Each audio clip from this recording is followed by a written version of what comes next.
High high এই কাঠভাঙা রোদের মধ্যে রেডি হয়ে বেরিয়ে পড়লাম হাবড়া যাওয়ার জন্য, তাও বর ভাই উইদাউট ছাতা ছাড়া। মানে ভাবো ভাই আমার কি লেভেলের এনার্জি সত্যি। তারপরে কি রাস্তায় এসে সাথে সাথে পেয়ে গেলাম টোটো, আর টোটোতে উঠে পৌঁছিয়ে গেলাম আমি হাবড়ায়। ভাই হাবড়ায় এসে আমি এই প্রথমবার দেখছি যে আমাদের হাবড়ার রাস্তায় কোনো রকমের জ্যাম নেই। মানে যারা হাবড়ার বাসিন্দা তারা তো জানি ভালো করে আমাদের এই রাস্তায় কী পরিমাণে জ্যাম থাকে।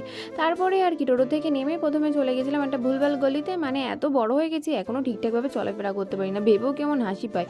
যাই হোক, তারপরে অনেক কষ্টে জিজ্ঞাসা টিজ্ঞাসা করে খুঁজে খুঁজে আমি সেই আমার গলিতে পৌঁছে গেলাম, মানে যেই গলিতে আমার ঠিক মানে কাজ ছিল। তারপরে গিয়ে আমি এই দোকান থেকে নিয়েছি আমার ঠাকুরের কিছু জিনিসপত্র। তারপরে চলে গেছিলাম বুয়ের দোকানের কিছু মাল আনতে। তারপরে সব কেনাকাটি আরও যত মানে কাজ ছিল সেগুলো কমপ্লিট করে আমি দাঁড়িয়ে রয়েছি রাস্তায় যে কখন টোটো আসবে। আর এই প্রথমবার দেখলাম যে আমাদের হাবড়ার রাস্তায় জ্যাম নেই, তার একটাই কারণ কালকে নাকি জেসিপি এসেছিল হাবড়ায়। বাকিটা তোমরাই বোঝে নাও, আমি আর কিছু বললাম না। যাই হোক, ওই রোদের মধ্যে দাঁড়িয়ে থাকার পরে টোটো চলে আসলো, আর টোটোতে সুন্দর হাওয়া খেতে খেতে আমি বাড়ি চলে এসে, হাওয়াটা এই কারণেই সুন্দর লাগছিলো যেহেতু আমি রোদের মধ্যে দাঁড়িয়েছিলাম, তাই বাড়ি এসে ফ্রেশ হয়ে চলে গেছিলাম পুজো দিতে। আর পুজো দিতে গিয়ে আজকে দেখলাম অনেক ফুল আছে বেশ। আমার না ফুল দিয়ে মানে ফুল যদি বেশি হয় তো পুরো সিংহাসনটা ভরিয়ে পুজো দিতে আমার তো বেশ ভালোই লাগে। তোমাদের কেমন লাগে জানিও। তো এই দেখো আমি সুন্দর করে সিংহাসনটাকে সাজিয়ে পুজো দিয়ে দিয়েছি ফুল দিয়ে। তো তোমাদের সবার কেমন লাগলো কমেন্টে জানিও। যাই পুজো টুজো দেওয়ার পরে তারপরে আমি বসে বললাম খেতে।